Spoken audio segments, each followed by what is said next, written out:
عليكم ورحمة الله وبركاته.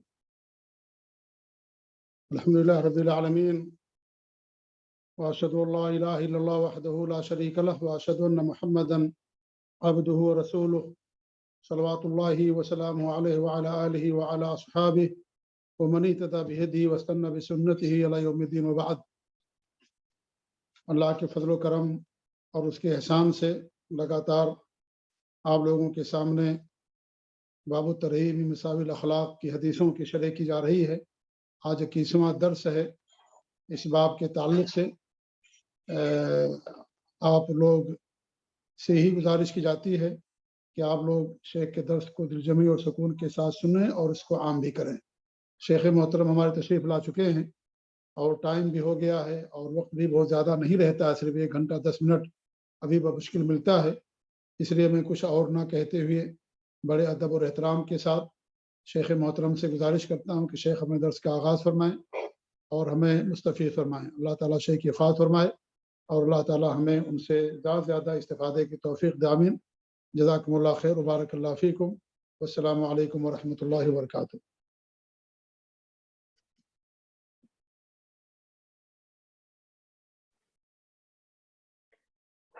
السلام علیکم ورحمۃ اللہ وبرکاتہ۔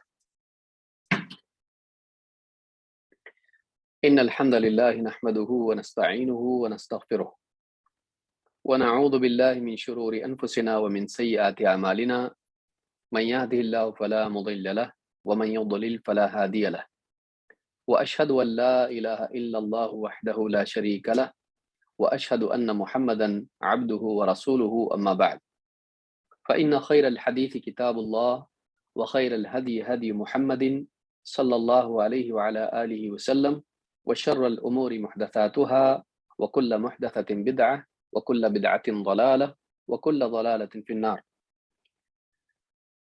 قال النبي صلى الله عليه وسلم: وخالق الناس بخلق حسن۔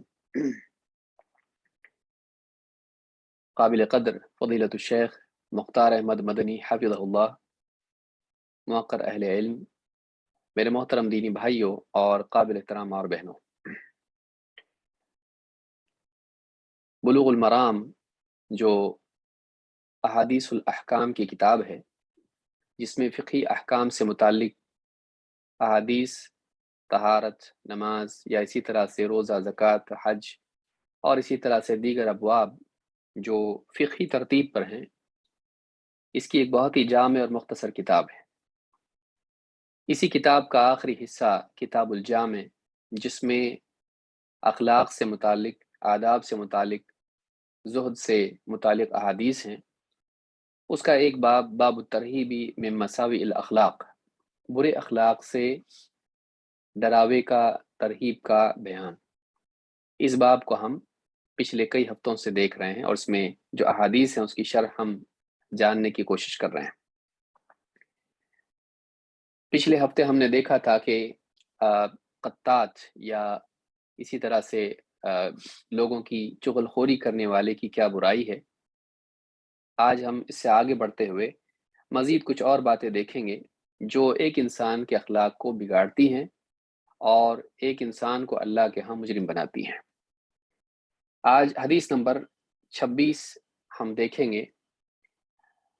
ابن حجر رحمہ اللہ فرماتے ہیں: وعن انس رضی اللہ عنہ قال قال رسول اللہ صلی اللہ علیہ وسلم من کف غضبہ کف اللہ عنہ عذابہ، اخرجہ الطبرانی فی الاوسط، وله شاہد من حدیث ابن عمر عند ابن ابی الدنیا۔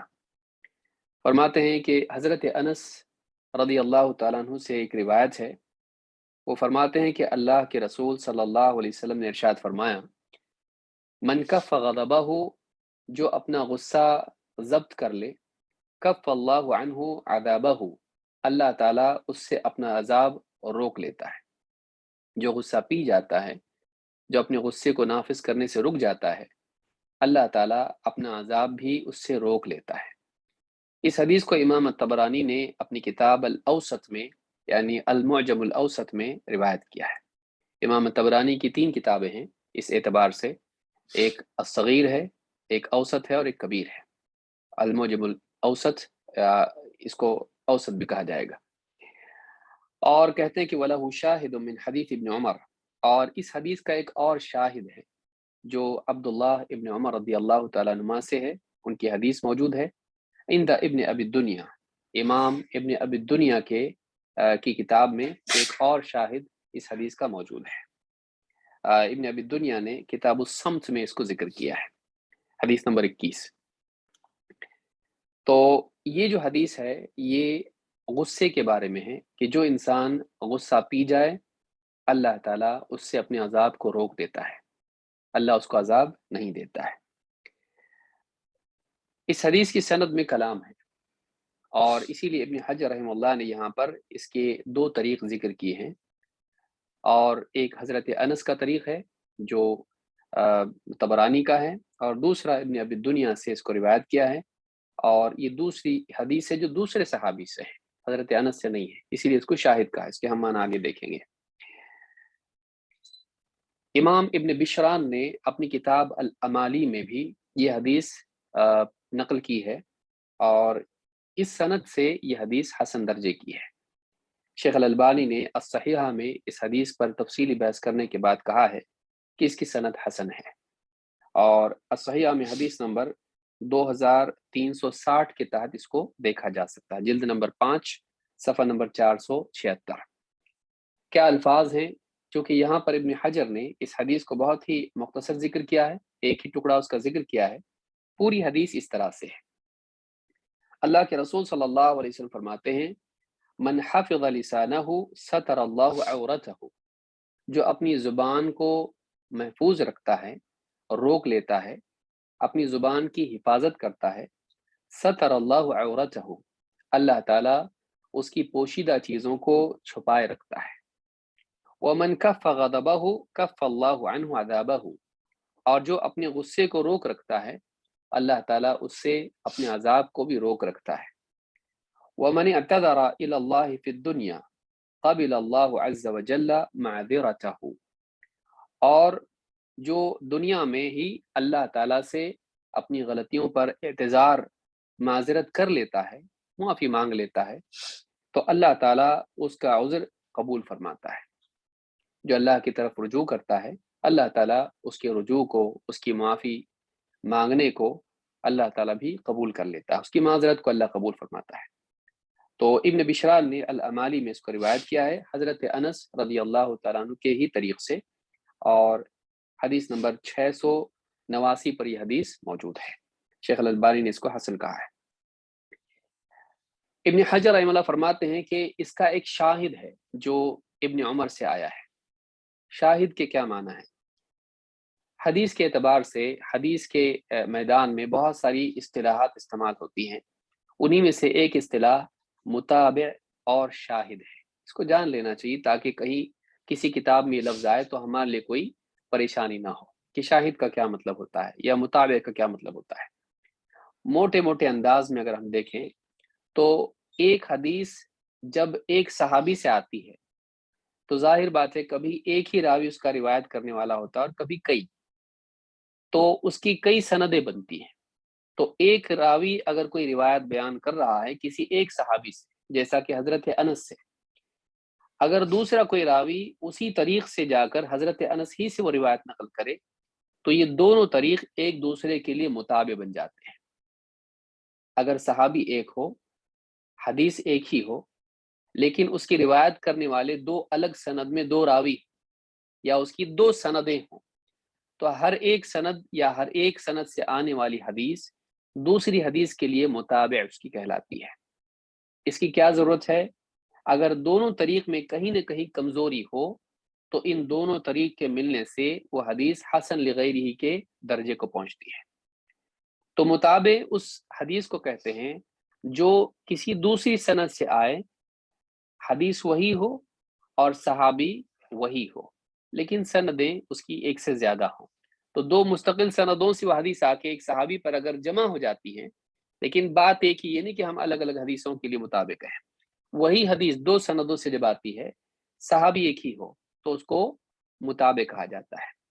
لیکن حدیث کا متن ایک ہی ہو، بات ایک ہی ہو، صحابی دو الگ ہوں، حدیث ایک ہی ہو لیکن صحابی الگ الگ ہوں، تو پھر ان دونوں حدیثوں کو ایک دوسرے کے لیے شاہد کہا جاتا ہے۔ تو شاہد میں صحابی الگ ہوتے ہیں، حدیث وہی، اور متابع میں صحابی ایک ہی ہوتا ہے، دو الگ، اس کی چین آف نریشن جس کو آپ کہیں گے، اس کی دو سندیں ہوتی ہیں، تو اس کو متابع کہتے ہیں۔ تو یہاں پر چونکہ ابن حجر نے دوسرے صحابی سے وہ حدیث ذکر کی ہے، اس کی طرف اشارہ کیا ہے جو عبداللہ ابن عمر رضی اللہ تعالیٰ عنہ سے آئی ہے، اسی لیے کہا کہ وَلَهُ شَاهِدٌ، اس حدیث کا ایک شاہد ہے، من حدیث ابن عمر عند ابن ابی الدنیا، ابن عمر رضی اللہ تعالیٰ عنہ سے ابن ابی الدنیا نے ایک روایت نقل کی ہے، وہ اس حدیث کے لیے شاہد ہے۔ شاہد اور متابع کا فائدہ کیا ہے؟ اس سے اس حدیث کو تقویت ملتی ہے۔ اگر کسی ایک حدیث میں کمزوری ہو اور اگر اسی معنی میں کوئی دوسری حدیث ہو جو کسی اور صحابی سے آئی ہے، تو اس حدیث کو کچھ درجے میں تقویت مل جاتی ہے۔ تو اس لیے علماء ذکر کرتے ہیں کہ اس کا ایک شاہد ہے یا اس کا ایک متابع ہے، اس کی دوسری سند ہے۔ تو اس طرح سے علماء اپنی کتابوں میں مختلف سندوں سے ایک حدیث کو بیان کرتے ہیں تاکہ ان میں تقویت ہو کر وہ حدیث قوی ہو جائے اگر ضعیف ہے تو یہاں پر ابن بشران کی روایت سے بھی مزید بھی معلوم ہوتا ہے کہ یہ جو بات حدیث میں آئی ہے وہ قابل اعتماد ہے۔ کیا ہے کہ من کف غضبہ کف اللہ عنہ عذابہ، لیکن چونکہ اس میں کئی باتیں، اس لیے ہم ہر بات کو دیکھنے کی سمجھنے کی کوشش کریں گے۔ سب سے پہلی بات حدیث میں کیا ہے؟ من حفظ لسانہ ستر اللہ عورتہ، جو اپنی زبان کو روک رکھتا ہے یا جو اپنی زبان کی حفاظت کرتا ہے، اللہ تعالیٰ اس کی پوشیدہ چیزوں پر پردہ ڈالے رکھتا ہے۔ کیا معنی اس کے ہیں؟ اس تعلق سے علامہ طیبی رحمہ اللہ فرماتے ہیں ای من ستر عیوب الناس وکتمہا، مراد یہ ہے کہ ایک انسان اگر لوگوں کے عیوب پر پردہ ڈالے رکھے اور انہیں چھپائے رکھے، اپنی زبان سے لوگوں کے ذاتی عیوب دوسروں کے سامنے بیان نہ کرے۔ اپنی زبان کی حفاظت کرنے سے مراد کیا ہے؟ کہ اپنی زبان سے دوسروں کے عیوب عام نہ کرے۔ ستر اللہ عورتہ ای عیبہ عن الناس، اللہ تعالیٰ اس کی پوشیدہ چیزیں، اس کے چھپے ہوئے عیب، ان پر بھی اللہ تعالیٰ پردہ ڈالے رکھتا ہے۔ او عن الحفظۃ ولا مانع من الجمع، کہتے ہیں کہ صرف لوگ ہی نہیں بلکہ اللہ تعالیٰ جس کے ساتھ میں جو فرشتے ہوتے ہیں، اللہ تعالیٰ اس کے عیوب کو ان سے بھی چھپائے رکھتا ہے۔ اس کی عزت کی حفاظت اللہ خود کرتا ہے، نہ صرف عام انسانوں سے بلکہ جو فرشتے اس کے ساتھ ہوتے ہیں، اللہ تعالیٰ اس کے مخفی عیوب کو، چھپی ہوئی باتیں، دل کی باتیں، اندر کی باتیں، اللہ تعالیٰ ان سے بھی چھپائے رکھتا ہے۔ اور کہتے ہیں ولا مانع من الجمع، علامہ طیبی کہتے ہیں کہ ان دونوں کو جمع کرنے میں کوئی رکاوٹ تو نہیں ہے کہ اللہ تعالیٰ نے حدیث میں علی الاطلاق چھپانے کا ذکر ہے۔ ستر اللہ عورتہ، کس سے چھپاتا ہے اللہ تعالیٰ؟ کوئی ذکر نہیں ہے۔ تو اس میں یہ نہیں کہا جا سکتا کہ صرف لوگوں سے اللہ تعالیٰ چھپاتا ہے، نہیں، فرشتوں سے بھی اللہ چاہے تو چھپا دے۔ تو اس کی عزت اللہ تعالیٰ محفوظ رکھے، کسی اور کے آگے اس کو ذلیل ہونے اللہ نہیں دیتا ہے۔ کیوں؟ اس لیے کہ اس نے دوسروں کی عزت کی حفاظت کی۔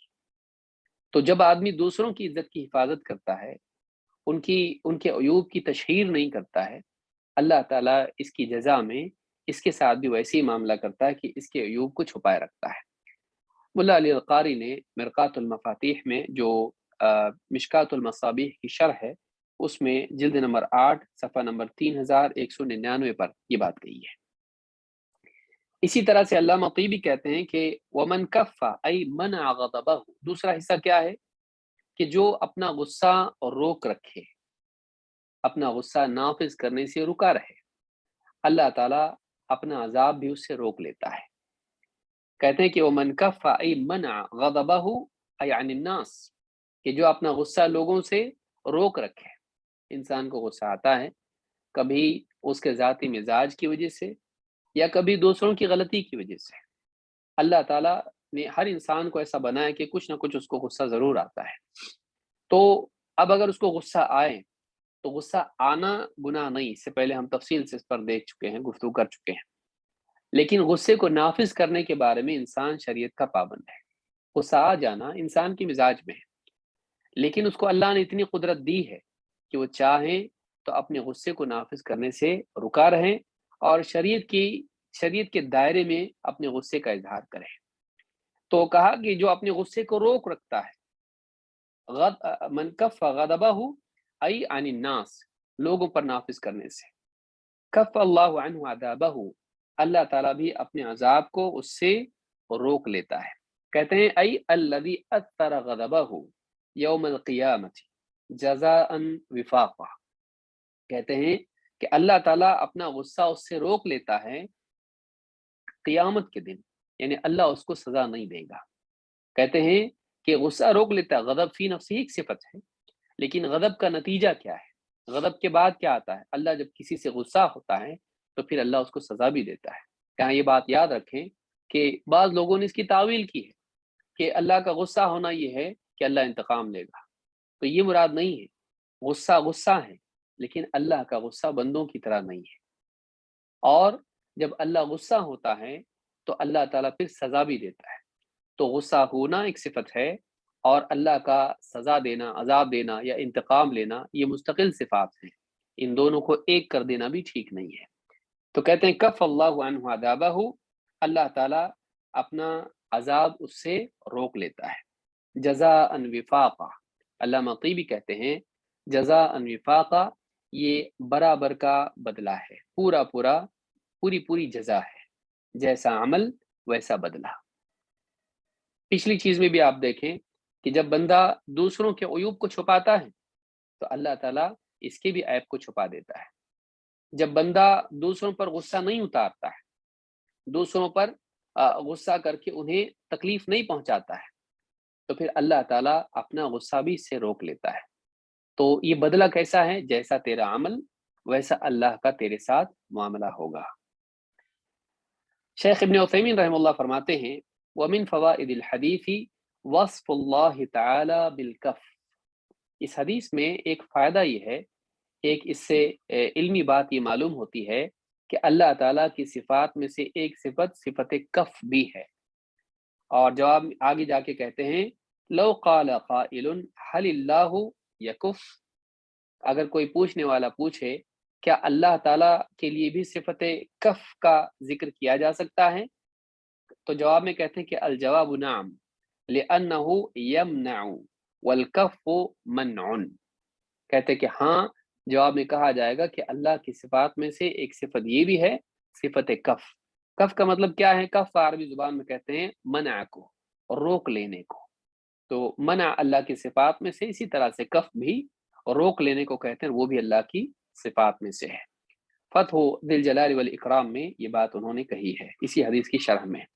آپ دیکھیں حدیثوں میں ایک دعا آئی ہے جس میں منع کی صفت ہم کو ملتی ہے، جیسے کہ نماز کے بعد بھی ہم دعا پڑھتے ہیں، لیکن ایک دوسری اور ایک دعا ہے۔ کیا دعا ہے؟ امام احمد نے اور امام البخاری نے الادب المفرد میں، اور اسی طرح سے امام الحاکم نے اس حدیث کو روایت کیا ہے۔ اس دعا کو، لمبی دعا ہے، اس کا ایک ٹکڑا ہے، کیا ہے؟ اللہم لک الحمد کلہ، اے اللہ ساری حمد تیرے ہی لیے ہے، سب کی سب۔ اللہم لا قابض لما بسطت، اے اللہ جس کو تو پھیلا دے اس کو کوئی سمیٹ نہیں سکتا، جس کے لیے وسعت تو پیدا کر دے اس کے لیے کوئی تنگی نہیں کر سکتا، اس کے لیے کوئی یعنی قبض نہیں کر سکتا اس کو، جس کو تو نے بسط کر دیا ہے۔ ولا مقرب لما باعدت، اور جس کو تو دور کر دے اس کا کوئی قریب کرنے والا نہیں۔ ولا مباعد لما قربت، اور جس کو تو قریب کر دے، اللہ فرماتے ہیں کہ جس کو تو قریب کر دے اسے کوئی دور نہیں کر سکتا ہے۔ ولا معطی لما منعت، اور اس کو کوئی عطا کرنے والا نہیں جس سے تو روک لے۔ منع یہاں پر روکنے کے معنی میں ہے کہ جس سے تو روک لے اس کو کوئی عطا نہیں کر سکتا۔ ولا مانع لما اعطیت، اور اس کا کوئی روکنے والا نہیں جسے تو عطا کرے۔ تو دینا چاہے کوئی روک نہیں سکتا، اور تو روکنا چاہے کوئی دے نہیں سکتا ہے۔ تو عطا اور منع ایک دوسرے کے بالمقابل یہاں پر استعمال ہوئے ہیں۔ اس حدیث کو الادب المفرد میں شیخ الالبانی نے کہا کہ یہ حدیث صحیح ہے، اور حدیث نمبر 699 پر الادب المفرد امام البخاری کی کتاب ہے، اور اس کی تحقیق میں شیخ الالبانی نے کہا کہ حدیث صحیح ہے۔ تو اس حدیث سے بھی معلوم ہوا کہ منع اللہ کی صفات میں سے ہے، اللہ جس سے چاہے روک لیتا ہے، اللہ جس سے چاہتا ہے رزق کو روک لیتا ہے، کامیابی کو روک لیتا ہے، اللہ تعالیٰ جس سے چاہے عذاب کو روک لیتا ہے۔ تو روک لینا، منع اللہ کی صفات میں سے ہے، اور اسی معنی میں کف کا بھی لفظ آتا ہے۔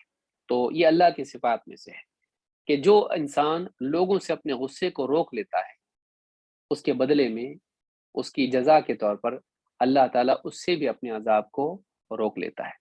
اس حدیث سے معلوم ہوتا ہے کہ جو انسان چاہتا ہے کہ وہ اللہ کے عذاب سے، اللہ کی سزا سے محفوظ رہے، اسے چاہیے کہ وہ لوگوں کو بھی تکلیف نہ دے۔ غصے میں آ کر انسان بعض اوقات حدیں پار کر جاتا ہے، بعد میں پچھتاتا ہے، لیکن غصہ آنے کے باوجود اپنے غصے کو روک رکھنا انسان کو اس بات کا مستحق بناتا ہے کہ اللہ تعالیٰ بھی اس سے ناراض نہ ہو اور اس کو عذاب نہ دے۔ حل جزاء الاحسان الا الاحسان، اللہ تعالیٰ فرماتا ہے بھلائی کا بدلہ بھلائی کسی اور کیا ہو سکتا ہے۔ بندہ اللہ سے تو بڑھ نہیں سکتا ہے معافی میں، جب وہ دوسروں کو معاف کرنے والا ہو، وہ اپنے غصے کو ان سے روکنے والا ہو، وہ اپنے غصے سے ان کو ضرر پہنچانے والا نہ ہو، تو اس کے بدلے میں اللہ تعالیٰ اس کے ساتھ وہی معاملہ کرتا ہے، کیونکہ اللہ تعالیٰ اس سے بہت اونچا اور اعلیٰ ہے۔ جب تو کر سکتا ہے تو اللہ کیوں نہیں کر سکتا ہے؟ تو یہ اللہ کی طرف سے جزا ہے۔ جو اللہ کے غصے سے محفوظ رہنا چاہتا ہے، اسے چاہیے کہ وہ لوگوں کو بھی اپنے غصے سے محفوظ رکھے۔ تیسرا حصہ حدیث کا کیا ہے؟ وَمَنِ اعْتَذَرَ إِلَى اللَّهِ فِي الدُّنْيَا قَبِلَ اللَّهُ عَزَّ وَجَلَّ مَعْذِرَتَهُ، جو انسان دنیا میں اللہ رب العالمین سے اعتذار کرے، معذرت کرے، معافی مانگ لے، اللہ کی طرف رجوع کر کے توبہ کر لے، تو اللہ تعالیٰ اس کی معذرت کو ضرور قبول کرتا ہے۔ مطلب یہ ہے کہ جب بندہ اللہ سے توبہ کرتا ہے، اللہ اس کی توبہ قبول کرتا ہے۔ بندہ اللہ کے آگے اپنی عاجزی کا اظہار کرتا ہے، اللہ میرے سے غلطی ہو گئی، میں نے غلط کیا، میں نے بے وقوفی کی، اللہ نہیں کرنا چاہیے تھا، مجھے احساس ہو گیا، اب تو معاف کر دے۔ تو جو آدمی اپنی کوتاہی کا اقرار اللہ کے سامنے کرتا ہے، اللہ رب العالمین اس کی توبہ کو قبول کرتا ہے، اور اس کے اس اعتذار کو، اس کی اس معذرت کو اللہ تعالیٰ قبول کر لیتا ہے۔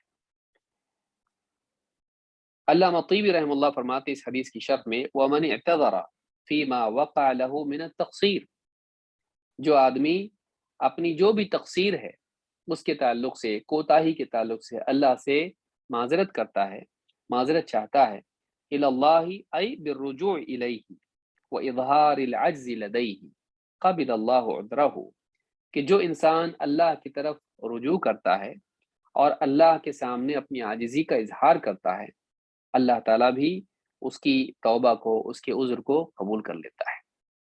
ایک ایمان والا وہ ہے کہ جب اس سے کوئی غلطی ہو جائے تو پھر وہ گھمنڈ میں نہ آئے، وہ ضد پر نہ آئے۔ بعض اوقات انسان ایک غلطی کرتا ہے، نصیحت کرنے والا اس کو یاد دہانی کرتا ہے کہ دیکھیے آپ کی بات غلط ہے، آپ کا عمل غلط ہے، آپ کو ایسا نہیں کرنا چاہیے۔ جب کوئی ہم کو نصیحت کرے اور آدمی کو احساس ہو کہ میرا عمل غلط ہے، ٹھیک ہے کل تک نہیں معلوم تھا، آج کسی نے حدیث بتا دی، آج کسی نے قرآن کی آیت بتا دیا کہ دیکھیے یہ چیز آپ کا جائز، یہ چیز آپ کی غلط ہے، یہ کام آپ کا حرام ہے۔ اس وقت میں انسان کے پاس دو میں سے ایک راستے ہوتے ہیں، دو میں سے ایک راستہ ہوتا ہے۔ ایک تو یہ کہ یا تو وہ اپنی بات کو مان لے کہ ہاں یہ میری غلطی ہے، دوسرا یہ کہ وہ گھمنڈ میں آ جائے اور ضد پر اڑ جائے۔ ایسا انسان جو گھمنڈ میں آ جائے، جرم پر جرم کرنے کی وجہ سے اللہ کا مبغوض ہو جاتا ہے۔ لیکن وہ انسان جسے اپنی غلطی کا احساس ہو جائے اور وہ اس نصیحت کو قبول کر لے اور پھر اللہ کی طرف آہوزاری کرے، اللہ کی طرف رجوع کرے، اپنی اصلاح کی فکر کرے، جو ماضی میں ہوا اللہ تعالیٰ سے معافی اس کے بارے میں مانگے اور اپنے آپ کو اللہ کے آگے جھکائے، حق کے تابع ہو جائے، ایسا انسان اللہ کے نزدیک غلطی کر کے بھی قیمتی بن جاتا ہے۔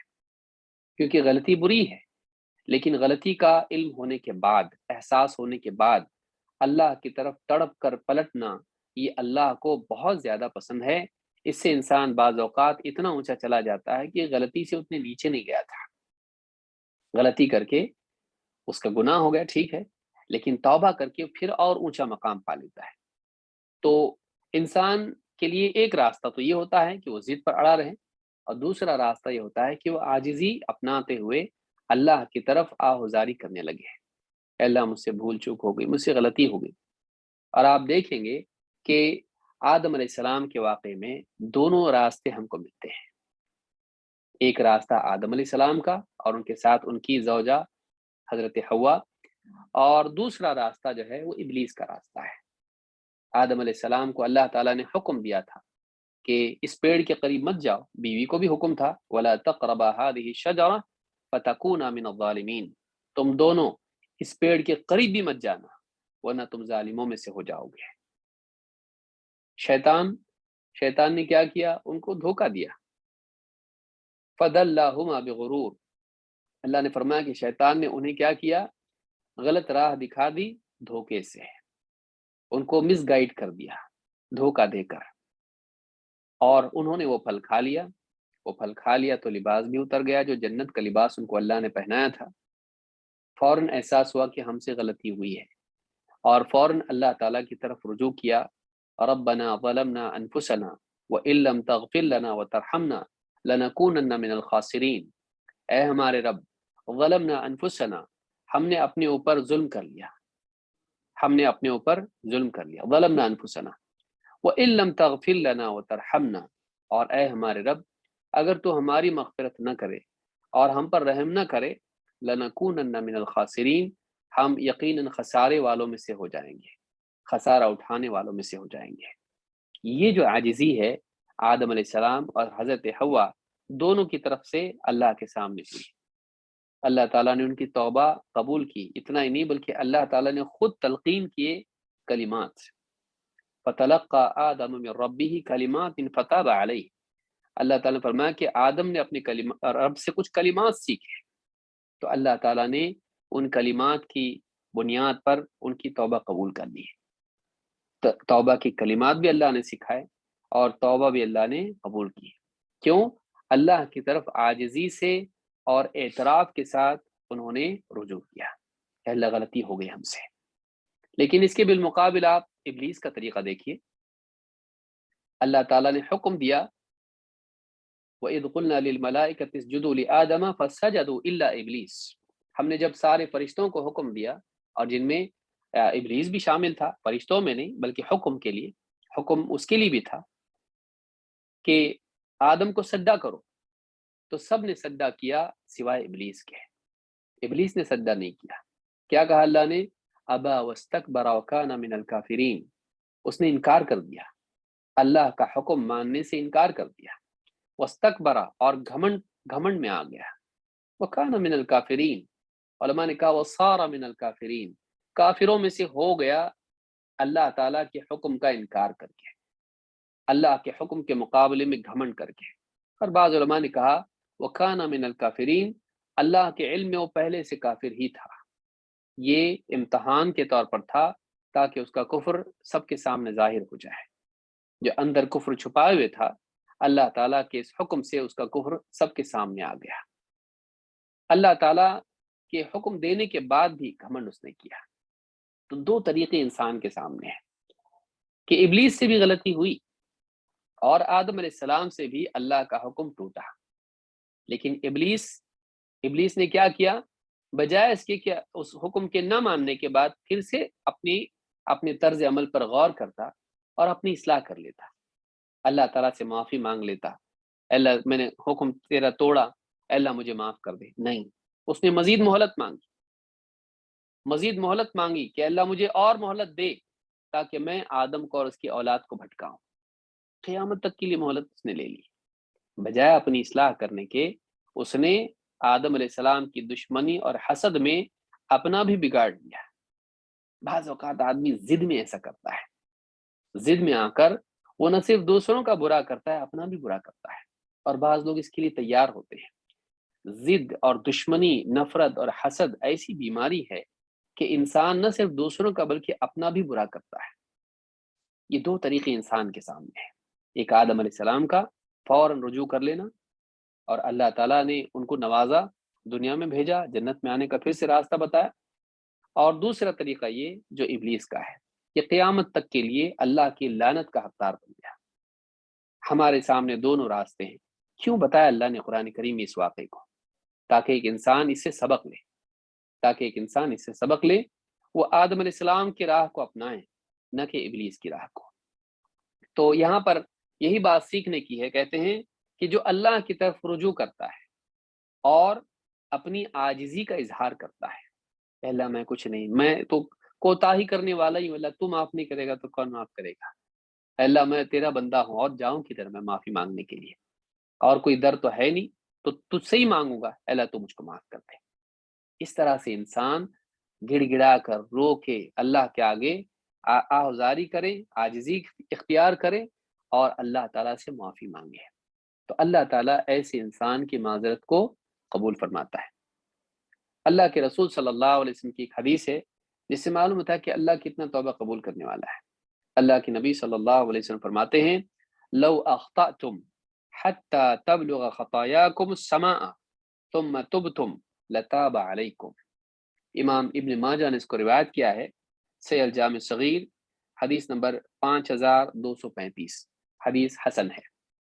اللہ کے رسول صلی اللہ علیہ وسلم فرماتے ہیں، لو اخطأتم، اگر تم خطا کر بیٹھو، حتی اتنی خطائیں کرو، حتی تبلغ خطاياكم السماء، اتنی خطائیں تمہاری ہو جائیں، اتنے گناہ تمہارے ہو جائیں کہ تمہارے گناہ ایک کے اوپر اس طرح سے ڈھیر بنتے بنتے کہاں تک پہنچ جائیں، تب حتی تبلغ خطاياكم السماء، آسمان تک تمہارے گناہ پہنچ جائیں، اتنا گناہوں کا ڈھیر تمہارے ہو جائے، ثم تبتم، لیکن پھر اس کے بعد تم اللہ تعالیٰ سے توبہ کرو، تو کیا فرمایا، لتاب علیکم، لتاب علیکم، یقیناً اللہ تعالیٰ تمہاری توبہ قبول کرے گا۔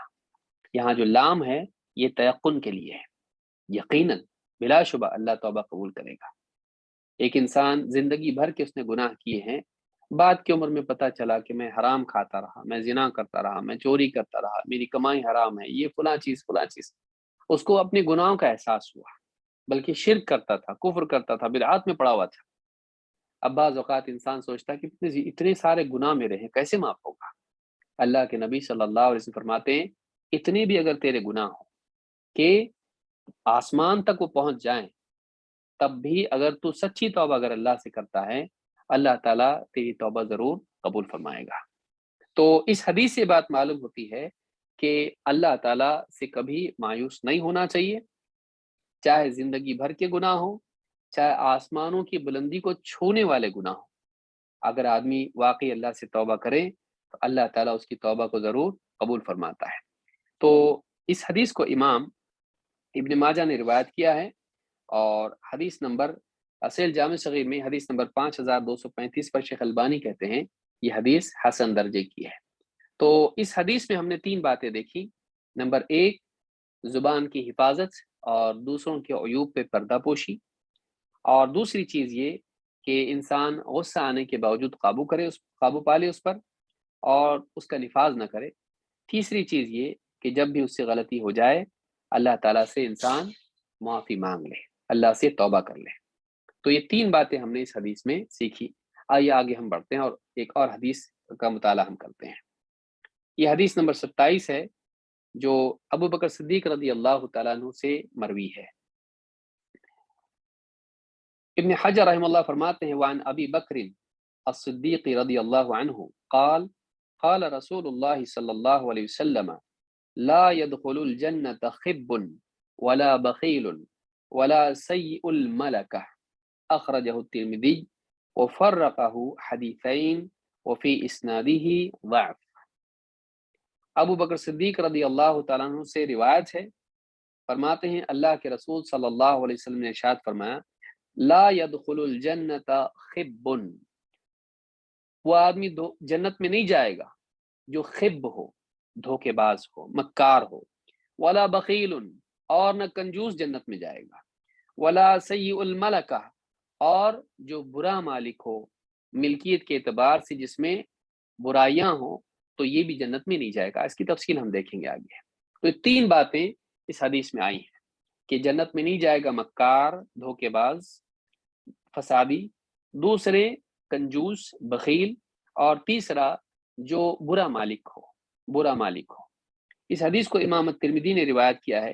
ابن حجر رحمہ اللہ فرماتے ہیں وَفَرَّقَهُ حدیثین، امام الترمذی نے اس بات کو دو الگ الگ حدیثوں میں بیان کیا ہے۔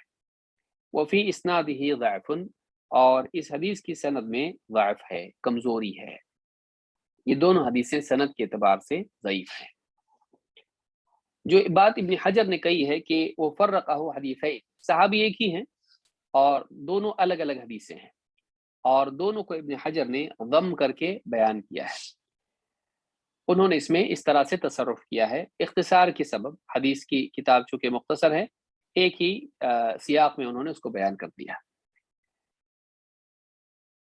یہ دونوں حدیثیں ترمذی میں کس مقام پر ہیں؟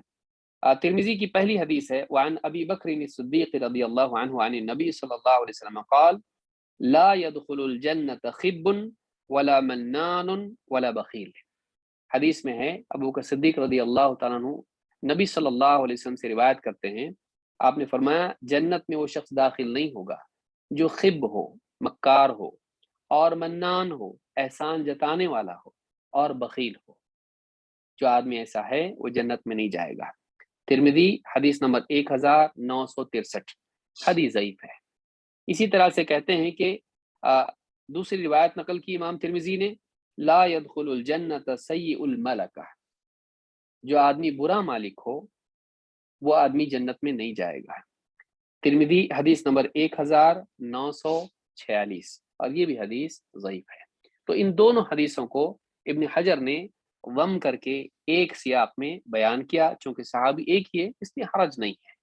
بعض اوقات روات اس طرح سے تصرف کرتے ہیں، اور تیسیر کے لیے اور یعنی کتاب کے حجم کو کم کرنے کے اعتبار سے ابن حجر نے اس طرح سے کیا ہے۔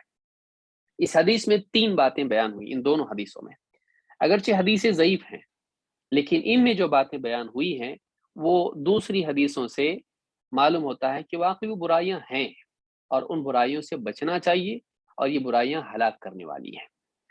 سب سے پہلی چیز کیا ہے؟ الخب۔ خب کس کو کہتے ہیں؟ دھوکہ دینے والا، مکاری کرنے والا، چال باز جس کو ہم کہتے ہیں۔ اللہ کو یہ پسند نہیں ہے کہ ایک انسان لوگوں کے ساتھ چال بازی کرے اور انہیں دھوکہ دے۔ اللہ کے نبی صلی اللہ علیہ وسلم فرماتے ہیں المؤمن غر کریم والفاجر خب لئیم۔ امام ابو داود، ترمذی اور حاکم نے اس کو روایت کیا ہے، صحیح الجامع صغیر حدیث نمبر 6653، حدیث حسن ہے۔ کیا بات ہے اس حدیث میں؟ کیا بات بیان ہوئی ہے؟ مومن اور فاجر کا حال بیان کیا گیا ہے۔ جب فاجر مومن کے بالمقابل استعمال ہوتا ہے تو عموماً بہت ساری روایات میں اس سے مراد منافق ہوتا ہے۔ فاسق یا فاجر کا لفظ جب مومن کے بالمقابل استعمال ہو رہا ہے تو وہ اس سے مراد عموماً یعنی منافق ہوتا ہے۔ تو یہاں پر کیا بیان کیا گیا ہے؟ المؤمن غر کریم، مومن غر ہوتا ہے، غر کا مطلب ہوتا ہے دھوکہ کھا لینے والا، جو دھوکہ کھا لے، تو مومن دھوکے کھاتا ہے اور کریم ہوتا ہے۔ علماء کہتے ہیں یہ دوسری چیز کی وجہ سے پہلی چیز پیدا ہوتی ہے، چونکہ وہ شریف النفس ہوتا ہے، وہ لوگوں کا خیر خواہ ہوتا ہے، لوگوں کے ساتھ درگزر کرنے والا ہوتا ہے، اور ان کی بھول چوک کو معاف کرنے والا ہوتا ہے، ان کے بارے میں بدگمانی نہیں کرنے والا ہوتا ہے، وہ خود سچا ہوتا ہے، وہ خود امین ہوتا ہے، وہ خود لوگوں کا خیر خواہ ہوتا ہے، لہٰذا وہ دوسروں کو اپنے اوپر قیاس کرتا ہے کہ کیوں دھوکہ دے گا کوئی، لہٰذا ان کے بارے میں حسن ظن کرنے والا ہوتا ہے۔ ایک مومن دوسروں کے بارے میں اچھا گمان کرنے والا ہوتا ہے، اس کی اس نیک نیتی اور اس کی نیک دلی کی وجہ سے بعض اوقات لوگ اس کو دھوکہ دے دیتے ہیں اور وہ دھوکہ کھاتا ہے۔ ان کے بارے میں برا نہ سوچنے کی وجہ سے بعض اوقات لوگ اس کو دھوکہ دے دیتے ہیں۔ کبھی ایسا بھی ہوتا ہے کہ اس کو سمجھتا ہے لیکن پھر بھی وہ اپنی شرافت کی وجہ سے نہیں بتاتا ہے کہ تم میرے ساتھ چال بازی کر رہے ہو، کیونکہ اس کے اندر ایک شرافت ہوتی ہے، اس کو برا لگتا ہے کہ وہ لوگوں کے مکر و فریب کو ان کے منہ پر سامنے بیان کرے۔ اس کی شرافت کی وجہ سے وہ برداشت کر لیتا ہے اور دیکھ کر ایسا کرتا ہے جیسے نہیں دیکھا، ایسا تجاہل کرتا ہے کہ جیسے اس کو معلوم ہی نہیں ہے۔ بعض اوقات لوگ دھوکے بازی کرتے ہیں، اس کے ساتھ غلطیاں کرتے ہیں اور اس کو علم ہوتا ہے، لیکن پھر بھی وہ چاہتے ہوئے اور اپنی شرافت کی وجہ سے ان کے اکرام میں اور ان کو ذلیل نہ کرنے کی وجہ سے بھی دھوکہ کھا لیتا ہے۔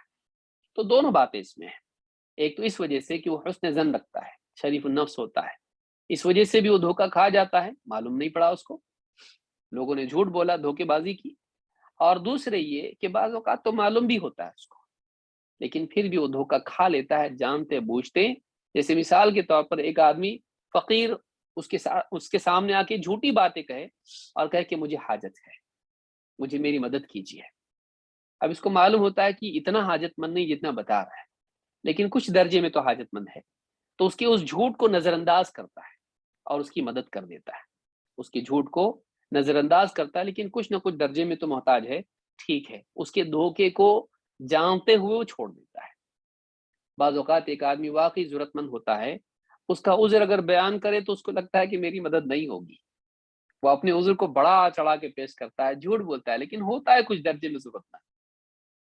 اب بعض لوگ کیا کرتے ہیں، بتا ہم کو، تحقیق اتنی کرتے ہیں کہ اس کی ضرورت کا لحاظ نہیں کرتے ہوئے اس کو پکڑ لیتے ہیں، لیکن بعض اوقات مومن جو اچھا انسان ہوتا ہے، سچا مومن ہوتا ہے، وہ دیکھتا ہے کہ جھوٹ بول رہا ہے لیکن ہے تو صحیح ضرورت مند ہے، تو اس کی مدد کر دی جائے۔ اس طرح سے مومن جو ہے دھوکے کھانے والا ہوتا ہے، وہ بھولا بھالا سیدھا سادہ ہوتا ہے، مکار نہیں ہوتا ہے۔ تو اس کے کرم کی وجہ سے، اس کی سخاوت کی وجہ سے وہ دھوکہ کھا کے بھی سخاوت کر دیتا ہے، اس کے اندر چونکہ شرافت ہوتی ہے لہذا برداشت کر لیتا ہے۔ المؤمن غر کریم والفاجر خب اللئیم، والفاجر خب اللئیم، فاجر خب ہوتا ہے، مکار ہوتا ہے، چال باز ہوتا ہے، دھوکے باز ہوتا ہے، فسادی ہوتا ہے، لئیم گھٹیا اخلاق والا ہوتا ہے۔ لئیم کہتے ہیں بالکل یعنی ایک دم گرے پڑے اخلاق والا، جس کو یعنی برے الفاظ میں ہم کہیں کمینہ پن جس کو کہا جائے، تو وہ ایک دم گھٹیا اخلاق والا ہوتا ہے، گرے پڑے کردار والا ہوتا ہے، اچھا انسان نہیں ہوتا ہے۔ تو یہاں پر کہا کہ والفاجر خب اللئیم، خب کا معنی ہوتا ہے لوگوں کو دھوکہ دینا، لوگوں کے ساتھ چال بازی کرنا، مکاریاں کرنا، ان کے ساتھ میں ان کے سامنے جھوٹی باتیں بول کے اپنے کام کرا لینا، ان کو دھوکہ دے کر ان کو بیوقوف بنا دینا، چاہے تجارت میں ہو، چاہے تعلقات میں ہو، چاہے کسی اور چیز میں ہو۔ تو اس طرح سے فاجر جو ہوتا ہے، منافق جو ہوتا ہے، اس کے اندر چال بازی ہوتی ہے اور وہ گھٹیا اخلاق والا ہوتا ہے، اپنے کام کرانے کے لیے کتنے بھی نیچے گر سکتا ہے۔ بعض لوگوں کو آپ نے دیکھا ہوگا مسلمان ہونے کے باوجود بھی اخلاق ایسے ہوتے ہیں کہ اپنا کام کرانے کے لیے ذلیل سے ذلیل تر حرکت کرنے کے لیے تیار ہو جاتے ہیں، کیونکہ ان کو اپنا مقصود حاصل کرنا ہوتا ہے، پھر اپنی عزت نفس بلکہ خاندانی عزت بھی خراب کر لیتے ہیں، سب کو ذلیل کروا دیتے ہیں، تھوڑا سا ڈسکاؤنٹ لینے کے لیے پورا لڑ پڑے گا، وہ اتنا 5 روپے 10-50 روپے کے لیے وہ اتنا لڑے گا کہ سب کے سامنے ذلیل ہو جائے گا۔ ایسے کئی معاملات زندگی میں ہوتے ہیں کہ ایک انسان جو ہے بعض اوقات یعنی اپنے مفاد کے لیے اپنی عزت خراب کر لیتا ہے۔ والفاجر خب اللئیم، کہ فاجر جو ہے دھوکے باز اور گرے ہوئے اخلاق والا ہوتا ہے۔ تو یہ ظاہر بات ہے تقوی کے نہ ہونے کی علامات میں سے ہے، ایمان کی کمزوری کی علامات میں سے، آخرت کے اعتبار سے بے یقینی کے نتائج میں سے ہے۔ تو اس حدیث کو امام ابو داؤد، ترمذی اور حاکم نے روایت کیا ہے، اور یہ حدیث حسن درجے کی ہے۔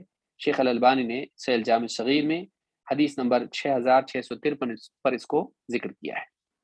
تو اس حدیث سے پچھلی بات کی تائید ہوتی ہے کہ اس کو ایمان کے بالمقابل ذکر کیا گیا، ایمان والے کے اخلاق نہیں ہی ہے دھوکے بازی، چال بازی۔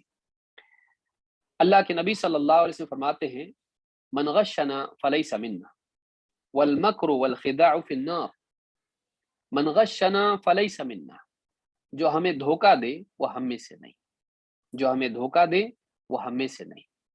والمکر والخداع فی النار، مکاری دھوکے بازی جہنم کی آگ میں ہے، مکاری کا انجام، دھوکے بازی کا انجام جہنم ہے۔ اس حدیث کو امام الطبرانی نے الکبیر میں روایت کیا ہے، صحیح الجامع صغیر حدیث نمبر 6408، اور حدیث صحیح ہے۔ آپ دیکھیں گے اس حدیث سے معلوم ہوتا ہے کہ اس پر جہنم کی وعید سنائی گئی ہے کہ مکر اور خداع کا انجام جہنم ہے۔ وَمَكَرُوا وَمَكَرَ اللَّهُ تو اللہ نے مکر کو وہاں پر ان کے مکر کو جو عیسیٰ علیہ السلام کے بالمقابل انہوں نے کیا تھا، تو اللہ تعالیٰ نے اس کے بارے میں مذمت کے طور پر اس کو ذکر کیا۔ منافقین کے بارے میں اللہ نے فرمایا ان المنافقین یخادعون اللہ وهو خادعهم، منافقین اللہ کے ساتھ دھوکے بازی کرتے ہیں، اپنے گمان میں اپنے نفاق کو چھپا کر، ایمان والوں کو دھوکہ دے کر، نبی صلی اللہ علیہ وسلم کے ساتھ دھوکے بازی کر کے گویا کہ وہ اللہ سے دھوکہ کر رہے ہیں۔ تو اللہ تعالیٰ نے ان کے دھوکے کو ذکر کیا مذمت کے طور پر، برائی کے طور پر۔ تو یہاں پر کہا کہ من غشنا فلیس منا۔ ایک مرتبہ ایک صاحب مدینہ ہی میں اناج تھا اور بازار میں آدمی بیٹھا ہوا ہے، تجارت کے لیے اناج بیچ رہا ہے، اللہ کے نبی صلی اللہ علیہ وسلم گئے اور اناج میں ہاتھ ڈال دیا، تو اناج دیکھا اندر سے گیلا ہے اور اوپر سے سوکھا ہے۔ آپ نے کہا اے طعام والے، اناج بیچنے والے، یہ کیا؟ کہا اللہ کے رسول تھوڑا سا بوندا باندی ہو گئی تھی، اس لیے تھوڑا سا اناج گیلا ہو گیا تو میں نے اس کو اوپر سوکھا سوکھا ڈال دیا، یعنی تاکہ بکے۔ آپ نے فرمایا من غش فلیس منا، یا من غشنا فلیس منا، جو دھوکہ دے ہمیں وہ ہم میں سے نہیں ہے، جو دھوکہ دے وہ ہم میں سے نہیں ہے۔ تو غش کہتے ہیں کہ ظاہر میں کچھ کیا جائے اور چھپ کے اندر سے کچھ اور بات ہو، اللہ کو یہ پسند نہیں ہے۔ کسی کے لیے دھوکے بازی کرنا، اس کو ضرر پہنچانا، اس سے غلط فائدہ اٹھا لینا دھوکہ دے کر، یہ اچھی بات نہیں ہے۔ مسلمان سچا ہوتا ہے، ظاہر و باطن میں ایک ہی ہوتا ہے، دھوکے بازی نہیں کرتا ہے۔ والمکر والخداع فی النار، مکاری اور دھوکے بازی کا انجام جہنم ہے۔ اللہ تعالیٰ نے قرآن کریم میں مکر کے بارے میں فرمایا ولا یحیق المکر السیئ الا باہلہ، مکاری کے بارے میں ایک بات یہ بھی ہے کہ برا مکر بھی ہوتا ہے، اور کبھی مکر میں خیر کا پہلو بھی ہوتا ہے جب وہ مکر کے جواب میں، اس پہ ہم گفتگو کریں گے۔ ولا یحیق المکر السیئ الا باہلہ، برا مکر ہمیشہ مکر کرنے والوں پر ہی لوٹتا ہے۔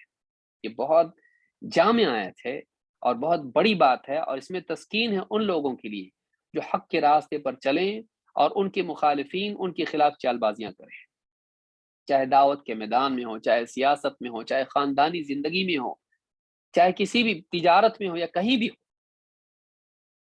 رشتہ داریوں میں ہو، تو ایک انسان یا اداروں میں ہو، اللہ تعالیٰ فرماتا ہے وَلَا يَحِيقُ الْمَكْرُ السَّيِّئُ إِلَّا بِأَهْلِهِ، برا مکر وہ مکر کرنے والوں پر ہی پلٹ پڑتا ہے۔ یہ سورہ فاطر کی آیت نمبر 43 ہے۔ اس سے معلوم ہوتا ہے کہ ایک انسان جب مکر اور دھوکے بازی کرتا ہے تو وہ گویا کہ جب دوسروں کے لیے وہ گڑھا کھود رہا ہے تو نتیجہ یہ ہوتا ہے کہ وہ خود اسی گڑھے میں گرتا ہے۔ اس لیے ایک آدمی جو حق کے راستے پر چل رہا ہے اسے دل چھوٹا نہیں کرنا چاہیے، غمگین نہیں ہونا چاہیے، پریشان نہیں ہونا چاہیے۔ کیوں؟ اس لیے کہ اللہ رب العالمین بعض اوقات مکر کرنے والوں ہی پر مکر کو پلٹا دیتا ہے۔ اگر آپ صحیح راستے پر چل رہے ہیں، کوئی آپ کو ذلیل کرنے کے لیے سازش کر کے جھوٹی تہمتیں آپ پر لگاتا ہے، اللہ رب العالمین کچھ وقت کے بعد اپنے آپ بتا دے گا کہ صحیح کیا تھا، غلط کیا تھا۔ کوئی آدمی چال بازی کر کے آپ کو ضرر پہنچانا چاہتا ہے، لوگوں کے درمیان آپ کو نقصان پہنچانا چاہتا ہے، چاہے وہ بچیوں کے رشتے کے معاملے میں ہو، چاہے وہ تجارت اور ڈیل کے معاملے میں ہو، چاہے وہ کسی اور معاملے میں ہو۔ آدمی بعض اوقات پریشان ہو جاتا ہے کہ میرے دشمن میرے خلاف سازشیں کر رہے ہیں، راتوں کی نیند اس کی خراب ہو جاتی ہے۔ انسان ہے، طبعاً ایسا ہوتا ہے، لیکن یہ آیت ایسے انسان کے لیے جو صحیح ہے اور اس کے دشمن اس کے خلاف بے لگام سازشیں کر رہے ہیں، اس کے لیے یہ آیت سکون کا ذریعہ بنتی ہے کہ اللہ تعالیٰ مدد کرنے والا ہے، اور اللہ تعالیٰ نے کائنات کا نظام ایسا بنایا ہے کہ مکر و فریب کرنے والے خود ہی اپنے دام میں پھنس جاتے ہیں، کسی اور کے لیے جالا جو بچھاتے ہیں اسی میں خود پھنس جاتے ہیں۔ تو یہ آیت بہت ہی بڑی آیت ہے جس کو ہمیشہ یاد رکھنا چاہیے تاکہ مصیبتوں میں، پریشانی میں انسان اس کا دل چھوٹا نہ ہو، ہمت نہ ہارے۔ ابن عثیمین رحمہ اللہ فرماتے ہیں ایک اور بات بھی ہے کہ کیا فی نفسہ مکر اور خدا برا ہی ہوتا ہے؟ پچھلی آیت سے معلوم ہوتا ہے کہ برا مکر اللہ نے کہا، تو معلوم ہوتا ہے کہ کبھی مکر اچھا بھی ہوتا ہے اور کبھی خدا اچھا بھی ہوتا ہے۔ وہ کب ہوتا ہے؟ ابن عثیمین رحمہ اللہ فرماتے ہیں الخداع فی موضع الائتمان هذا هو الذي عليه الوعید، یأتمنک الانسان فتخدعه کہا کہ دھوکے بازی ایسے مقام پر بری ہے جب تم کو امین مانا جائے، اعتمان جو ہے اس معاملے میں تم دھوکے بازی کرو، تم کو امانت سونپی جائے یا تم کو امین مانا جائے، تم پر بھروسہ کیا جائے اور تم دھوکہ دو، یہ کیا ہے؟ یہ برا ہے، یہ برا ہے، چال بازی کرو، یہ برا ہے۔ اور کہتے ہیں کہ اما الخداع فی موضعہ فہو محمود ویمدح الانسان علیہ، لیکن اس کی مناسب جگہ دھوکہ اگر ہے تو برا نہیں ہے، بلکہ اس پر انسان کی تعریف بھی ہو سکتی ہے۔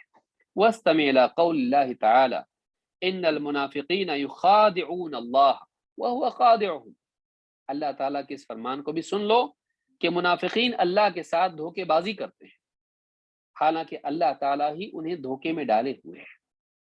سورہ نساء آیت نمبر 142۔ اسی طرح سے حدیث میں اللہ کے نبی صلی اللہ علیہ وسلم فرماتے ہیں الحرب خدعہ، جنگ دھوکے بازی کا نام ہے، چال بازی کا نام ہے، اسٹریٹجی کا نام ہے، جس کو آپ صحیح لفظ استعمال کر سکتے ہیں کہ جنگ جو ہے تدبیر کا نام ہے۔ فالخداع فی موطنہ محمود، خداع، دھوکا، تدبیر، مکر، یہ اپنی جگہ پر اچھا ہوتا ہے۔ مثال کے طور پر ایک انسان آپ پر بھروسہ رکھتا ہے اور آپ اس کو دھوکہ دیں، یہ برا ہے، لیکن آپ کا دشمن آپ کے خلاف تدبیر کر رہا ہے اور آپ ایسی تدبیر کرو کہ آپ تو بچ جاؤ اور وہ اپنے نقصان میں خود پھنس جائے، تو اس کو قوت مانا جاتا ہے۔ کسی کے مکر میں پھنسنا کمزوری ہے، کمزوری عیب ہے، لیکن کسی کے مکر کے بالمقابل ایسی ترکیب کرنا اس کے جواب میں کہ وہ نقصان میں آ جائے اور آپ محفوظ رہیں، اس کو کیا کہیں گے؟ آپ کمزوری کہیں گے؟ یہ برا ہے؟ نہیں۔ جوابی طور پر اگر ایک انسان مکر کے جواب میں مکر کرتا ہے، شریعت کی حدوں کو پھلانگے بغیر، تدبیر کے بدلے تدبیر کرتا ہے، چال بازی کے بدلے چال بازی کرتا ہے، اس کو برا نہیں مانا جاتا ہے۔ اسی لیے اللہ تعالیٰ نے اپنے طور پر نہیں کہا کہ اللہ تعالیٰ نعوذ باللہ مکر کرنے والا ہے، اللہ تعالیٰ نعوذ باللہ دھوکہ دینے والا، خداع کرنے والا ہے، نعوذ باللہ، اللہ نے اسے نہیں کہا۔ اللہ تعالیٰ نے منافقین کی حرکتوں کے جواب میں کہا، کفار اور مشرکین کی حرکتوں کے جواب میں کہا، اسی لیے کہا وَمَكَرُوا وَمَكَرَ اللَّهُ وَاللَّهُ خَيْرُ الْمَاكِرِينَ، انہوں نے مکر کیا اور اللہ نے بھی مکر کیا۔ تو چونکہ انہوں نے مکر کیا عیسیٰ علیہ السلام کو پھنسانے کے لیے، تو اللہ تعالیٰ نے بھی اس کے بدلے تدبیر کی، مکر کیا عیسیٰ علیہ السلام کو بچانے کے لیے۔ کیوں؟ واللہ خیر الماکرین، اللہ نے مکر کے ساتھ خیر کو جوڑا یہاں پر۔ اللہ کا مکر خیر والا ہے، شر والا نہیں ہے، وہ تدبیر ہے، وہ اچھا بھی ہو سکتا ہے، برا بھی ہو سکتا ہے۔ اسی لیے ہم نے آیت میں کیا دیکھا؟ آیت میں ہم نے دیکھا وَلَا يَحِيقُ الْمَكْرُ السَّيِّئُ إِلَّا بِأَهْلِهِ، برا مکر کرنے والوں پر ہی پلٹ پڑتا ہے، لوٹتا ہے۔ تو اللہ کا مکر برا نہیں ہوتا ہے، وہ شر کے لیے نہیں ہوتا، وہ خیر کے لیے ہوتا ہے۔ تو فی نفس ہی وہ شر نہیں ہے، وہ خیر ہے۔ اسی طرح سے آپ مثلا جنگ کر رہے ہیں، اب جنگ میں لڑیں گے، کیا کریں گے؟ اس کو مطلب تو مجھے مار کہیں گے؟ نہیں، آدمی ایسی تلوار کریں اور وہ بچاؤ کے لیے ڈھال وہاں کریں، یہاں سے مار دیا۔ اب اس کو کیا کریں گے؟ جنگ میں تو چلتا ہی ہے، جنگ میں ایسا تھوڑی ہوتا ہے کہ جب میں جہاں ماروں گا وہ جہاں ڈھال ہوگی وہی حملہ کروں گا، نہیں، جہاں ڈھال نہیں ہے وہاں حملہ کرنا ہے، جہاں ڈھال نہیں ہے وہاں پر اس کو حملہ کرنا ہے۔ تو ترکیب کر کے ہی جنگ لڑنی پڑتی ہے، تو جنگ میں یہ چلتا ہے، جنگ میں یہ چلتا ہے۔ جیسے کوئی آدمی لڑ رہا ہو اور لڑتے لڑتے گر جائے اور وہ سامنے والا دشمن سمجھے کہ اس کو چوٹ لگی، اس لیے وہ اپنا ہتھیار پھینک کے اس کے اوپر پاؤں رکھے اور یہ تلوار اٹھا کے اس کو مار ڈالے، تو جنگ میں یہ سب چلتا ہے۔ تو جنگ میں اس کی گنجائش ہے، عام حالات میں نہیں، خصوصاً وہاں جہاں لوگ آپ پر بھروسہ کیے ہوئے ہیں اور آپ ان کو دھوکہ دیں، نہیں۔ ہاں لیکن آپ کے ساتھ جو دھوکے بازی کرتا ہے، آپ ایسی ترکیب کریں کہ آپ بچ جائیں اور وہ اس کا دھوکہ ظاہر ہو جائے، اس کو برا نہیں کہتے ہیں، یہ ترکیب بری نہیں، اس کو یاد رکھنا چاہیے۔ تو بعض اوقات آدمی دیکھتا ہے کہ بھائی حدیث میں تو آیا ہے کہ مکر برا ہے اور خداع بری چیز ہے، والمکر والخداع فی النار، لیکن پھر تو یہ اللہ کی صفات میں سے نعوذ باللہ ہے، پھر کیا ہے؟ تو اللہ تعالیٰ نے جوابی طور پر ذکر کیا ہے ان المنافقین یخادعون اللہ وهو خادع، منافقین اللہ کے ساتھ خداع کر رہے ہیں، خداع والا معاملہ کر رہے ہیں، اور اللہ تعالیٰ نے بھی ان کے ساتھ خداع والا معاملہ کیا ہے۔ اللہ کا معاملہ جوابی ہے، جوابی طور پر ہے، تو اس میں کوئی حرج نہیں ہے۔ اس کو عیب نہیں سمجھا جائے گا بلکہ اسے قوت سمجھا جائے گا، تدبیر کے بدلے تدبیر۔ دوسری چیز جو حدیث میں آئی ہے وہ بخل ہے، جو برائی ہے وہ بخل ہے۔ قرآن کریم میں اللہ تعالیٰ فرماتا ہے وَلَا يَحْسَبَنَّ الَّذِينَ يَبْخَلُونَ بِمَا آتَاهُمُ اللَّهُ مِنْ فَضْلِهِ هُوَ خَيْرٌ لَهُمْ، جو لوگ اللہ تعالیٰ نے جو کچھ انہیں عطا کیا ہے اس میں کنجوسی کرتے ہیں، وہ یہ نہ جو فضل اللہ تعالیٰ نے ان کو عطا کیا ہے اس میں کنجوسی کرتے ہیں، وہ یہ نہ سمجھیں کہ یہ ان کے لیے بھلائی ہے، یہ ان کے لیے اچھا ہے، بل هو شر لهم، بلکہ ایسا کرنا ان کے لیے شر ہے، برا ہے۔ سَيُطَوَّقُونَ ما بخلوا به یوم القیامہ، قیامت کے دن جو کچھ کنجوسی یہ لوگ کر رہے ہیں ان کے گلے کا طوق بن جائے گا، ان کے گلے کا پھندا بن جائے گا، انہیں جہنم میں لے جائے گا ان کا بخل۔ معلوم ہوا کہ بخل جہنم میں لے جاتا ہے۔ اس سے بھی معلوم ہوا کہ بخل کیا ہے؟ حرام ہے۔ بخل کیا ہے؟ جہاں اللہ تعالیٰ نے خرچ کرنا فرض کیا ہے وہاں آدمی نہ کرے۔ جیسے مثال کے طور پر کسی پر زکوٰۃ نکلتی ہے، اس کے پاس اتنا مال ہے کہ وہ نصاب کو پہنچتا ہے اور زکوٰۃ کا ادا کرنا اس پر فرض ہے، لیکن پھر مال کی لالچ میں وہ زکوٰۃ نہ نکالے اور اپنی ہی حاجات میں خرچ کرے، اپنے ہی مقاصد میں خرچ کرے، بنگلہ بنانا ہے، موٹر خریدنا ہے اور زیورات لینے ہیں، آدمی اسی میں خرچ کرے اپنے فائدے کے لیے اور زکوٰۃ نہ نکالے، اتنا لالچی ہو جائے تو بخل لالچ کا نتیجہ ہوتا ہے، شح کا نتیجہ ہوتا ہے، جیسا کہ ہم اس سے پہلے دیکھ چکے ہیں۔ اس کا انجام کیا ہے؟ اللہ نے فرمایا کہ قیامت کے دن ان کے گلے کا طوق بنے گا، جو زیورات یہ آج سنبھال کے رکھے ہوئے اس میں سے زکوٰۃ نہیں دیتے ہیں، بخل کرتے ہیں، یہی زیورات ان کے گلے کا پھندا بنیں گے، خواتین ہو یا مرد ہو یا جو بھی ہوں، ان کے لیے قیامت کے دن بخل عذاب لائے گا۔ یہ سورہ آل عمران کی آیت نمبر 180 ہے۔ تو اس سے معلوم ہوتا ہے کہ بخل بری چیز ہے اور جہنم میں لے جانے والی ہے۔ تیسری چیز جو حدیث میں آئی ہے وہ ہے سیء الملکہ، یہ بھی چیز بری ہے، برا مالک بننا۔ ملا علی القاری کہتے ہیں ای الملک الذی یسیء الی مملوکہ، یعنی ایسا بادشاہ جو اپنے مملوک کے ساتھ میں، جو اپنی رعایا کے ساتھ میں برا سلوک کرے، ایسے آدمی کے لیے بھی آخرت میں وعید ہے۔ اسی طرح سے ابن الاثیر رحم اللہ فرماتے ہیں ای الذی یسیء صحبت الممالک، جو اس کے مملوک ہیں ان کے ساتھ رہے لیکن بدسلوکی ان کے ساتھ کرے۔ تو برائی کرنے کے تعلق سے بات آئی ہے کہ جو ماتحت ہیں ان کے ساتھ برا سلوک کرے۔ شیخ صالح الفوزان کہتے ہیں ولا سیء الملکہ سے مراد کیا ہے؟ کہ جنت میں نہیں جائے گا یہ آدمی، مطلب کیا ہے؟ وَهُوَ الَّذِي إِذَا مَلَكَ عَبْدًا أَوْ مَلَكَ دَابَّةً أَسَاءَ إِلَى مَمْلُوكِهِ، کہتے ہیں یہ وہ آدمی ہے کہ جب کسی کا مالک بنے، چاہے وہ انسان ہو یا جانور ہو، اس کے ساتھ میں برا سلوک کرے۔ بِأَنْ يُحَمِّلَهُ مَا لَا يُطِيقُ أَوْ يَمْنَعُ عَنْهُ الطَّعَامَ وَالشَّرَابَ، کہ چاہے اس کا غلام ہو یا اس کا کوئی جانور اس کے پاس ہو تو کیا کریں؟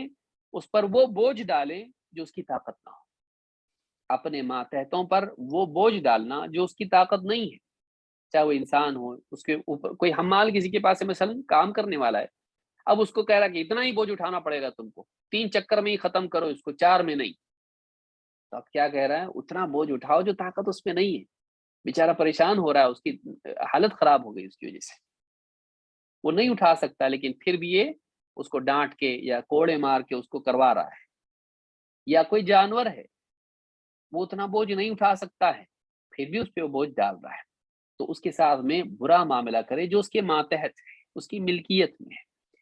یا او یمنع عنہ الطعام والشراب ویجوعہ ویعطشہ ویکلمہ بکلام جارح، یا پھر یہ کہ اس سے کھانا پینا روک لے، اسے بھوکا رکھے، اسے پیاسا رکھے، انسان ہو یا جانور ہو، اور اس کے ساتھ میں ایسی بات کرے جو اس کا دل توڑنے والی ہو، دل آزاری کرنے والی ہو، اس کو زخم پہنچانے والی بات کرے، تانے دے اس کو۔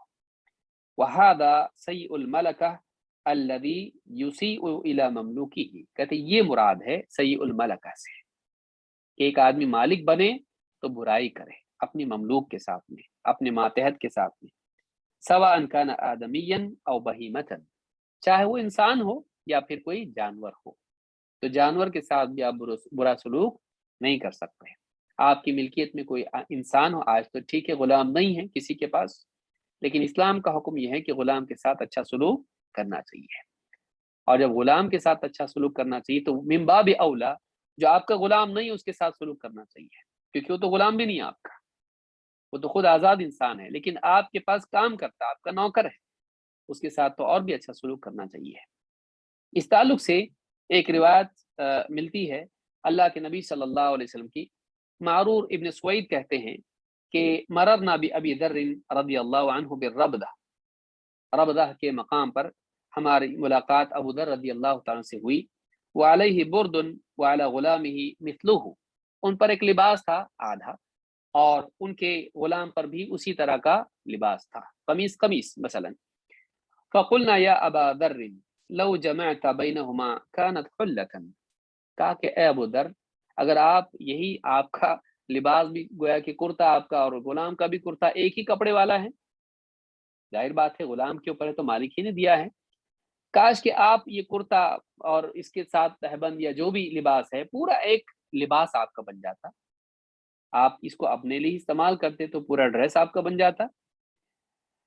فقال انه كان بيني وبين رجل من اخواني کلام، کہا کہ میرا اور میرے ایک مسلمان بھائی کا اس میں تھوڑی سی بات چیت تلخ کلامی تک پہنچ گئی، زبانی اختلاف ہو گیا، جھگڑا ہو گیا ہمارا۔ وكانت امه اعجمیہ، اس کی ماں اعجمی تھی، عرب نہیں تھی، اجمی تھی، حبشی تھی، کالی عورت تھی۔ فعیرته بامه، تو میں نے اس کو اس کے ماں کا نام لے کر اس کو عار دلائی، اے کالی عورت کے بیٹے، یا ابن سودا، کالی کلوٹی عورت کا بیٹا۔ فشکانی الی النبی صلی اللہ علیہ وسلم، تو اس شخص نے اللہ کے نبی صلی اللہ علیہ وسلم کے سامنے میری شکایت کر دی، دیکھو اللہ کے رسول ایسا بولتا میرے بارے میں، کالی کلوٹی عورت کی اولاد، ایسا کہہ دیا میرے بارے میں۔ فشکانی الی النبی صلی اللہ علیہ وسلم فلقیت النبی صلی اللہ علیہ وسلم، پھر میری ملاقات اللہ کے نبی صلی اللہ علیہ وسلم سے ہوئی۔ ایک روایت میں آپ نے فرمایا فقال علی اساببت فلانا، اللہ کے نبی صلی اللہ علیہ وسلم سے پوچھا فلاں کو تو نے برا کہا ہے؟ قلت نعم، میں نے کہا ہاں۔ قال افنلت من امہ، کہا ماں کا نام لے کر برا کہا اس کو، ماں کے نام سے عار دلائی؟ قلت نعم، میں نے کہا ہاں اللہ کے رسول۔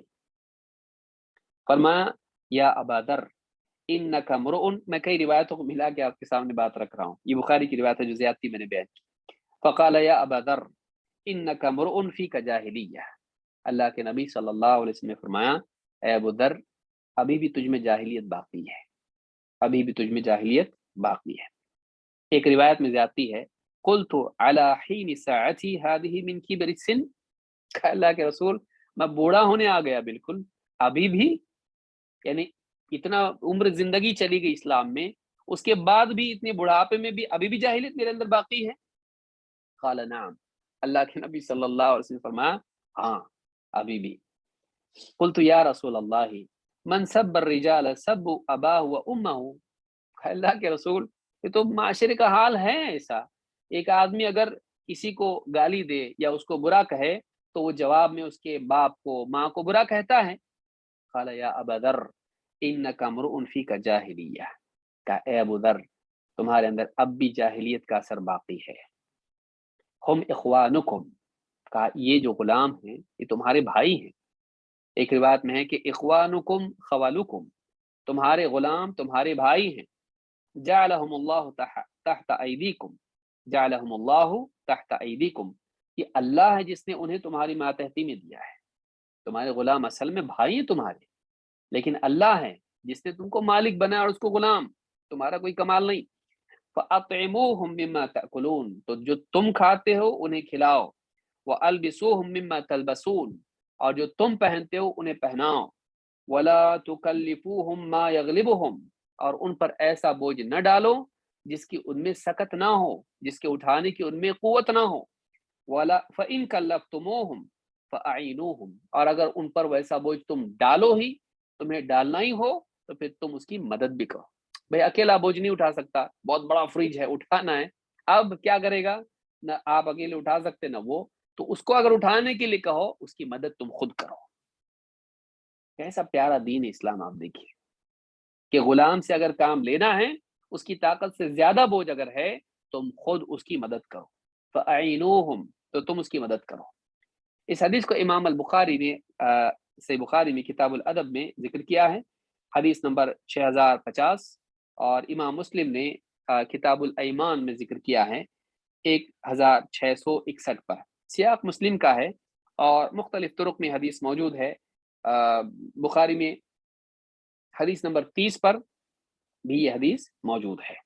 تو اس حدیث سے بات معلوم ہوئی کہ غلاموں کے ساتھ برا سلوک کرنا جاہلیت ہے، ماتحتوں کے ساتھ ظلم و زیادتی کرنا جاہلیت کا عمل ہے، خاص طور سے یہ کہ اس کو عاد دلائی جائے اس کے خاندان کے اعتبار سے، اس کے رنگ کے اعتبار سے، اس کی نسل کے اعتبار سے، اس کی علاقائیت کے اعتبار سے، یہ ساری چیزیں جاہلیت ہیں۔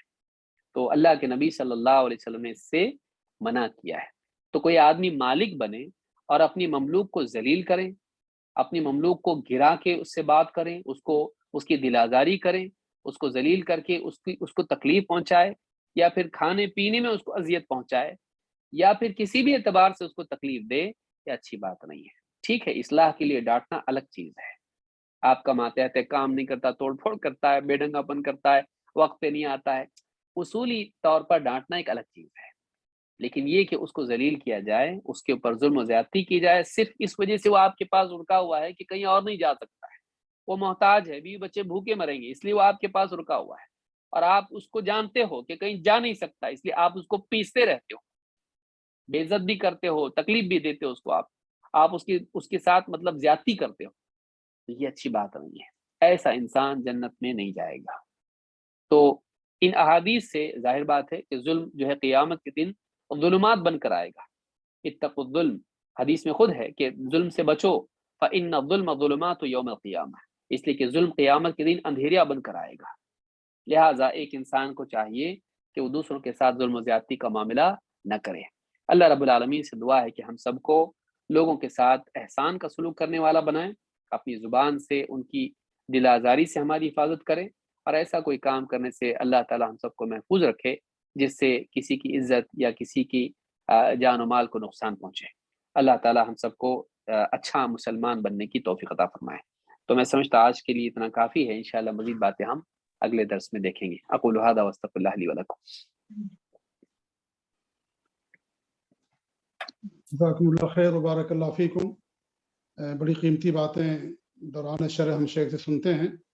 ضرورت صرف اس بات کی ہے کہ اللہ تعالی ہم سب لوگوں کو عمل کرنے کی توفیق دے، اور اتنی قیمتی باتیں بڑی آسانی کے ساتھ ہم لوگوں کو مل جاتی ہیں، بھی اللہ رب العالمین کا احسان ہے۔ شیخ ہندوستان میں بیٹھے ہوئے ہیں، ہم لوگ یہاں سعودی عرب اور دنیا کے مختلف کونوں سے استفادہ کر رہے ہیں الحمدللہ۔ تو یہ بھی اللہ تعالیٰ کا کرم، اس کا احسان ہے، اور اس نئی ٹیکنالوجی کو اللہ تعالیٰ کے دین کے لیے استعمال کیا جا رہا ہے، اور ہمیں ایسے ہی کرنا چاہیے۔ اللہ تعالیٰ ہم سب کو توفیق دے۔ میری آپ لوگوں سے ہی گزارش ہے اور رہے گی ہمیشہ کہ آپ لوگ ہمارے اس پروگرام کو زیادہ زیادہ عام کریں اور اس کو لوگوں تک پھیلائیں۔ الدال الخیر کا فاعل ہی، خیر کی طرف رہنمائی کرنے والے کو کرنے والے کے برابر اجر ملتا ہے۔ اتنی ساری قیمتی علمی اور دینی اور تحقیقی اور حدیث کی باتیں ہمیں الحمدللہ اس اسٹیج سے ملتی ہیں، یہ بھی اللہ تعالیٰ کا شکر و احسان ہے۔ تو ہم شیخ کا شکریہ ادا کرتے ہیں، اور آپ لوگوں کا بھی کہ آپ لوگ ہمارے اس دعوتی مشن سے جڑتے ہیں اور ہمارا ساتھ دیتے ہیں۔ مزید اور ضرورت ہے کہ لوگوں کو ہم جوڑ کر کے رکھیں اپنی حیثیت کے مطابق، کیونکہ دنیا پیاسی ہے، اور دنیا کو دین کی باتیں پہنچانے کی ہماری اور آپ کی ذمہ داری ہے، ہر انسان کی اپنی حیثیت کے مطابق۔ ابھی عصر کے بعد ایک جگہ میری گفتگو چل رہی تھی تو کچھ ساتھیوں سے ملاقات ہوئی، تو انہوں نے کہا کہ ہم لوگوں کی پیدائش ہی بدعات کے ماحول میں ہوئی، اور ہم لوگوں کو دین کی غلط باتیں بتائی گئیں، اور اللہ تعالیٰ کا احسان ہے کہ ہم لوگ یہاں آئے، اور یہاں آنے کے بعد ہمیں دین کی صحیح باتیں مل رہی ہیں۔ تو انہوں نے کہا کہ ہماری اتنی عمر ہو گئی، جب تک ہم یہاں نہیں آئے تھے ہم بدعت ہی کو سنت سمجھتے تھے، شرک ہی کو توحید سمجھتے تھے۔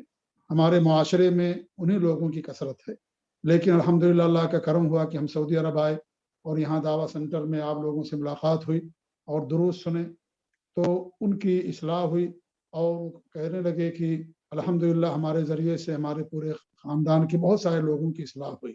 تو الحمدللہ ایک آدمی کے ذریعے سے کتنے لوگوں کی اصلاح ہوتی ہے. آپ ایک بات یہاں سنیں گے اور لوگوں تک پہنچائیں گے تو اس کا بھی اجر آپ کو قیامت تک ملتا رہے گا، جب تک کہ آپ کی بات لوگوں کے درمیان رہے گی اور لوگ اس پر عمل کرتے رہیں گے. تو یہ اللہ تعالیٰ کا کرم ہے اور اللہ تعالیٰ کا احسان ہے کہ اللہ کے دین کے کرنے والوں کی نیکیاں برابر جاری رہتی ہیں. وہ انسان دنیا سے چلا جاتا ہے لیکن اس کی نیکیوں کے دروازے کھلے رہتے ہیں. تو اگر آپ چاہتے ہیں کہ دروازہ ہمارا اور آپ کا کھلا رہے تو آپ ہمارے ساتھ دیں اور ہمارے اس پروگرام کو زیادہ زیادہ عام کریں. ہماری ہی آپ لوگوں سے گزارش ہے. اور جو کچھ سنیں اللہ تعالیٰ ہمیں عمل کرنے کی توفیق دے. اپنے علماء کے لیے ہم دعا کریں، علماء کے ساتھ جڑ کر کے رہیں. ہمارے جو سلفی علماء ہیں، کتاب و سنت پر چلنے والے علماء ہیں، الحمدللہ ایسے علماء کی کمی نہیں ہمارے معاشرے میں، ہمارے ملک میں. ہم ان کے ساتھ جڑ کر کے رہیں اور ان سے ہم اپنے دین کا علم حاصل کریں. اپنے مزاج کے مطابق نہ سمجھیں اور نہ ہی اپنے مزاج کے مطابق حدیثوں کی تشریح کریں. ان کے اقوال اور سلف صالحین کے اقوال کی روشنی میں حدیثوں کو سمجھنے کی ہم کوشش کریں. اسی میں آدمی کے لیے نجات ہے اور یہی کامیابی کا راستہ اور یہی دین ہے کہ دین اسلام کو سلف صالحین کے نہج اور ان کے عقیدے کے مطابق سمجھنا. اور اسی کی طرف ہم لوگوں کو کھل کر کے دعوت دیتے ہیں، کیونکہ جو دین اللہ نے ہمیں دیا ایک دم واضح ہے. اس کی رات بھی دن کی طریقے سے روشن ہے. اس میں کوئی غموض نہیں ہے، اس میں کوئی اشکال اور اس میں کوئی پردہ داری نہیں، کھلی ہوئی ساری باتیں ہیں. الحمدللہ رب العالمین. تو اللہ کا لاکھ لاکھ شکر احسان ہے. اللہ تعالی ہم سب لوگوں کو کہنے زیادہ عمل کرنے کی توفیق دے. یہاں جبیل میں اذان ہو رہی ہے، انشاءاللہ آنے والے ہفتے پھر آپ لوگوں سے ملاقات ہوگی. جزاکم اللہ خیر. ہم ایک بار پھر شیخ کے لیے دعا کرتے ہیں کہ اللہ تعالیٰ شیخ محترم کے حفاظت فرمائے اور ہم سب لوگوں کو اپنے اپنے علماء سے دین کا علم حاصل کرنے کی توفیق دے. آمین. جزاکم اللہ خیر. السلام علیکم ورحمۃ اللہ وبرکاتہ.